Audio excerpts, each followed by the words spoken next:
Tuberculosis is a serious bacterial infection caused by a group of bacteria known as Mycobacterium tuberculosis complex. It is characterized by the presence of a chronic granulomatous inflammatory reaction. In about 99% of cases, the causative agent is Mycobacterium tuberculosis, which is a rod-shaped, aerobic intracellular pathogen. Mycobacterium bovis is known to cause oropharyngeal and intestinal tuberculosis, but it is rarely seen now. So, in this video I will give you an overview of tuberculosis infection. Mycobacterium tuberculosis has the ability to survive and multiply inside the macrophages by avoiding lysosomal killing. It is the major virulence factor of the organism. Human is the natural reservoir of Mycobacterium tuberculosis. The infection is primarily transmitted via aerosol transmission.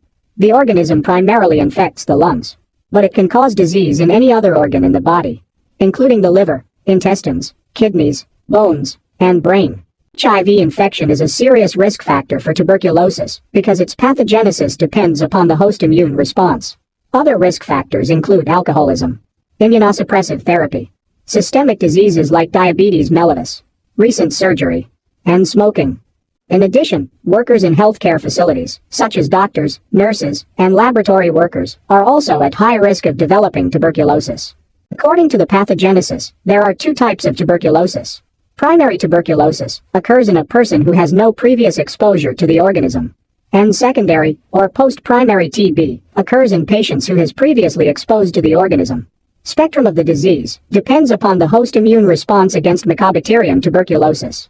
In active tuberculosis, bacteria are multiplying within the host. If the multiplying bacteria affect only the lungs, it is called pulmonary tuberculosis.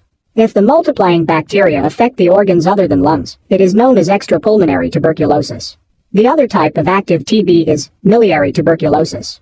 In miliary TB, bacteria spread via lymphatics and bloodstream to other organs, causing lesions which appear like millet seeds, as you can see in this picture. It is important to note that miliary TB is different from extrapulmonary tuberculosis. Its infectivity is extremely high with high bacterial load, and it can be fatal if left untreated. Latent TB is caused by reactivation of dormant bacteria when the host immunity drops. And during the dormant period, the person is entirely asymptomatic. Mycobacterium tuberculosis enters the lungs through inhaled air. Then they are engulfed by the alveolar macrophages. As already mentioned, Mycobacterium tuberculosis has the ability to survive within the macrophages.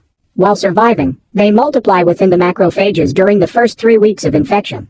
Then they spread to the other parts of the body via lymphatics and bloodstream. At this point, most people are asymptomatic, or they have a mild flu-like illness. After bacteria reach the lymph nodes, macrophage processes mycobacterial antigens and present them to the T lymphocytes. This usually happens after about 3 weeks from the initial infection. So as a result of antigen presentation, T cells get activated and produce various cytokines that cause activation of macrophages and other lymphocytes.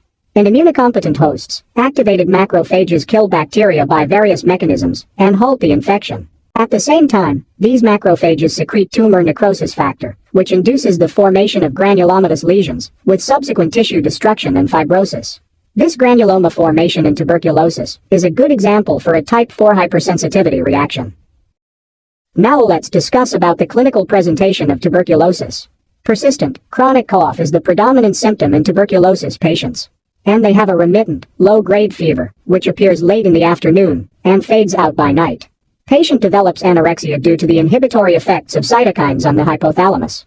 And long-term anorexia causes loss of weight over time. They also develop progressive fatigue due to the reduced oxygen uptake by the lungs. And patient experiences heavy night sweats. With progressive pulmonary involvement, the amount of sputum increases. Hemoptysis, or coughing up blood, indicates severe disease. And some people experience a pleuritic-type chest pain, which suggests the involvement of pleural surfaces. Diagnosis of tuberculosis is primarily based on the patient's history, clinical presentation, and the initial radiographic findings. Ask about the contact history and physical status, such as weight, before the commencement of cough. If tuberculosis is suspected, recommend a chest X-ray to reveal the white-colored consolidation in the lungs. This is a chest X-ray of a healthy lung. These 3 X-ray images are of 3 tuberculosis patients. Appreciate the white-colored consolidation in the lungs. However, ultimately, tubercle bacilli should be identified. For this, you can use microscopy for the direct visualization of acid-fast bacilli. However, this is not specific for Mycobacterium tuberculosis. Mycobacterial culture is more specific for the detection of tubercle bacilli, but it takes a long time as Mycobacterium tuberculosis grows very slowly. PCR test enables the rapid detection of mycobacterial DNA, as well as antibiotic-resistant genes. For the treatment of tuberculosis, more specific, anti-tuberculosis drugs are indicated. However, the use of these drugs is highly supervised and variable, according to the antibiotic resistance pattern in a particular geographic region. So, it is extremely important to follow the local guidelines for the management of tuberculosis. These anti-tuberculosis drugs include isoniazid, rifampicin, pyrazinamide, and ethambutol.